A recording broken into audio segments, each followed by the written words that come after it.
আজ 6 মে 2026 বুধবার। আবারও ব্যাগ গুছিয়ে আমরা বেরিয়ে পড়েছি একটা নতুন ডেস্টিনেশনের দিকে। ঘোড়া, হাওড়া, শব্দ দুটোর মধ্যে অনেক মিল আছে, তাই না?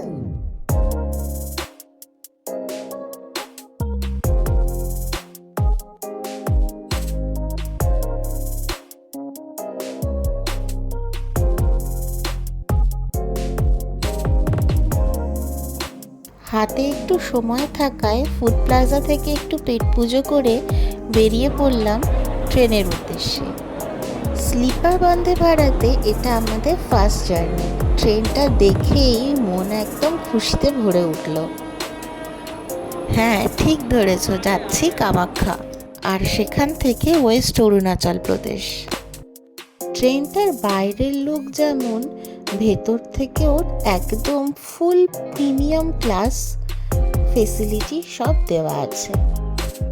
টি table, bottle holder, pillow, blanket সব কিছুই সব ট্রেনের থেকে একদমই আলাদা। এখানে সুইচ বোর্ডটাও কিন্তু একদম অন্যরকম। রিডিং লাইট তো রয়েছে, সাথে করে প্লাগ পয়েন্টের সাথে ইউএসবি চার্জার পয়েন্টও দেওয়া হয়েছে। গ্রে আর ইয়েলো কালারের এই কম্বিনেশনটা একটা আলাদাই লুক এনে দিয়েছে পুরো ট্রেনটার ভেতরে। স্লিপার বন্দে ভারতেও 3 টায়ার এসি, 2 টায়ার এসি আর ফার্স্ট ক্লাস আছে, যার ভাড়াগুলো তোমরা এখন স্ক্রিনে দেখতে পাচ্ছ। রেলওয়ের সুপারফাস্ট প্রিমিয়াম ট্রেনগুলোতে কিন্তু ডাইনামিক রেট ইউজ হয়, মানে টিকিট পোর্টাল খোলার সাথে সাথে যদি টিকিট কাটা যায় তাহলে রেটটা যত না পড়ে, তুমি যত জার্নি টাইমের আগে টিকিট কাটবে রেট কিন্তু হাই হয়ে যাবে। আমরা যেমন 6 মার্চ টিকিট করেছিলাম একদম 2 মাস আগে, তো আমাদের 2400 টাকার ভাড়া লেগেছে। ট্রেনের এই রোলার ব্লিন্ড কার্টেন সিস্টেমটা আমার খুব ভালো লেগেছে। এতে জানলাটা পুরোই খোলা থাকে আর বাইরের ভিউ দেখতেও খুব সুবিধে হয়। সাইড বার্থে নতুন রকমের বটল হোল্ডার, চার্জিং পোর্ট আর ম্যাগাজিন হোল্ডারও কিন্তু দেওয়া আছে।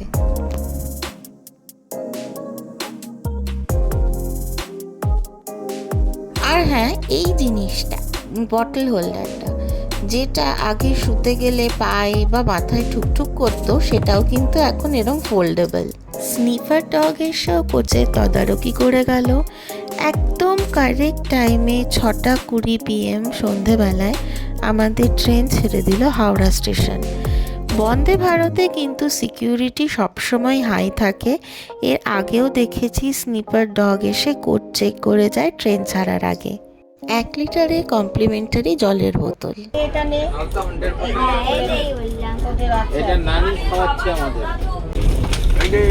আমাদের 5 জনের জন্য বেডিংও দিয়ে গেল। এখানে বেডিংয়েতে একটা করে কম্বলের কভার, একটা সাদা চাদর, মাথার বালিশের কভার আর টাওয়েল ছিল।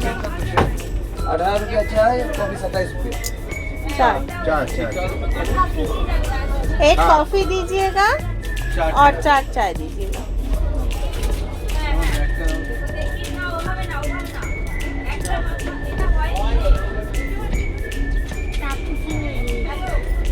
এখানে একটা ইনফরমেশন দিয়ে রাখি, এই ট্রেনে কিন্তু রাতের ডিনার আর সকালের চাটা কমপ্লিমেন্টারি।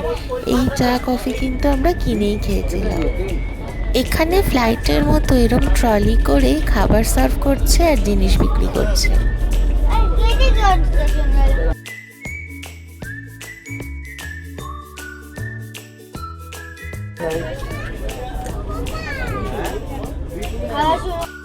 এরই মধ্যে মার ভেজ থালি দিয়ে গেল আগে। ভেজ থালিতে ছিল ডাল, পনির, ঘি ভাত, একটা লাচ্ছা পরোটা, একটা আলু আর মিক্সড ভেজ দিয়ে ভাজা ভাজা মতো, আর গোলাপ জামুন। ঘি ভাতটা কিন্তু সত্যিই ভীষণ ভালো ছিল। লাচ্ছা পরোটাটাও ভীষণ টেস্টি।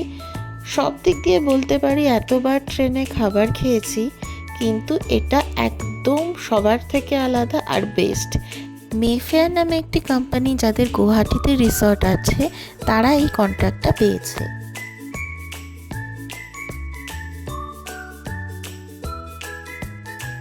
চলে এসছে আমাদের 4 জনের ননভেজ থালি, চিকেন থালি।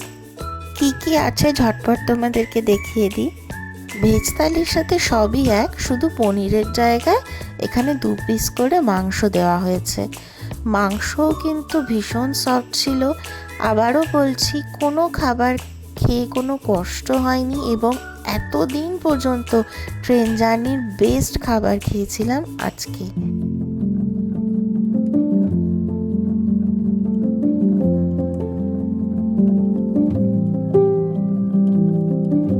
আলাদা পাউচে করে একটা টিস্যু, ফর্ক, স্পুন আর দাঁত খোঁচার জন্য কাঠিও দিয়েছিল।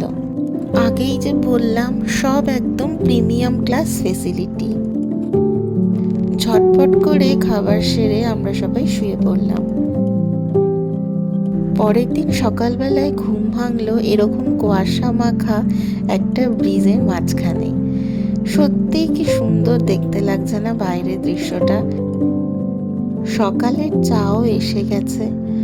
এখন কিন্তু আর ডিপ চা চলে না, এখন এরকম গরম জল দিয়ে প্রিমিক্স দিয়ে একটু গুলে নিলেই চা রেডি। সাথে দিয়েছি ইউনিবিকের ওটসের বিস্কুট আর কাপকেক। ব্রহ্মপুত্র নদী পার করে আমাদের অ্যারাইভাল টাইমের অনেক আগেই পৌঁছে গেলাম কামাখ্যা স্টেশন। 7:40 কামাখ্যা স্টেশনে ট্রেন ঢুকলো আর অ্যারাইভিং টাইম ছিল 8:20। একটা গ্রুপ সেলফির সাথে আজকের ভিডিও শেষ করছি।